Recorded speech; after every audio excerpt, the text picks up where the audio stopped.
റഹീം സാറിൻ്റെയും ശിവൻകുട്ടി സാറിൻ്റെയും ഒക്കെ നല്ല പ്രകമ്പനം കൊള്ളിക്കുന്ന വാക്കുകൾ കേട്ട് സന്തോഷം. അണികൾക്ക് വളരെ രുചികരമായ വാക്കുകൾ. ഇതുപോലെ കുറച്ച് രുചികരമായ വാക്കുകൾ കേട്ട് ചാടിപ്പുറപ്പെട്ട കുറച്ച് പേരെ ഓർമ്മയുണ്ടാവുമല്ലോ. അന്ന് വീണയെ തിരക്കി വന്ന EDയുടെ വാഹനം അടിച്ചു പൊട്ടിച്ചവർ, ഇന്ന് ജയിലിൽ കിടക്കുന്നവർ.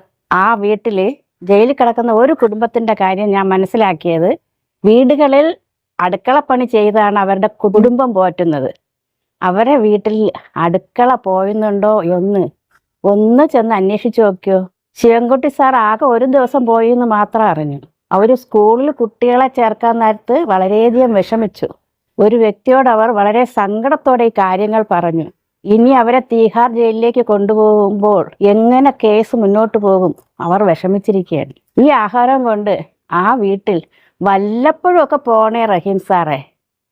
നിങ്ങളെ വാക്കുകൾ വിശ്വസിച്ച് ചാടി പുറപ്പെട്ട പാവം അണികളാണ്. ഇനിയുള്ള അണികൾ സൂക്ഷിക്കുക. ഇതുപോലെ പലതും പറയും, എടുത്തു ചാടി പോവും. EDയെ പോലെയുള്ള ഏജൻസിയുടെ വണ്ടിയൊക്കെ നശിപ്പിക്കുന്നതേ നമ്മൾ ജയിലിടിഞ്ഞാലും താഴെ വരൂല. ശ്രദ്ധിച്ചു വേണം സർക്കാർ വാഹനം നശിപ്പിക്കാൻ. മനസ്സിലായോ? ഇനി നിങ്ങളെല്ലാവരും വിളിക്കും, ചാടിവാ ഓടിവാ, അവിടെ അടി ഇവിടെ അടിയെന്ന്. പോകുമ്പോൾ ഒന്ന് ചിന്തിക്കണം, അന്ന് ചാടി ഓടിയവർ ഇന്ന് ജയിലിൽ കിടക്കുകയാണ്. വീട്ടുകാർക്ക് ആഹാരം പോലും ഇല്ലാതെ സങ്കടപ്പെടുന്നു. അടുക്കളപ്പണി ചെയ്ത് ജീവിക്കുന്നു. കുട്ടികൾക്ക് സ്കൂളിൽ കൊണ്ടുപോകാനുള്ള സാധനം വാങ്ങാൻ പോലും അവർ വളരെയധികം വിഷമിച്ചു. അവരുടെ ഭർത്താവ് ഇവിടെ ഉണ്ടായിരുന്നെങ്കിൽ അവരീ സങ്കടപ്പെടണമായിരുന്നോ? ഓർമ്മിക്കൂ.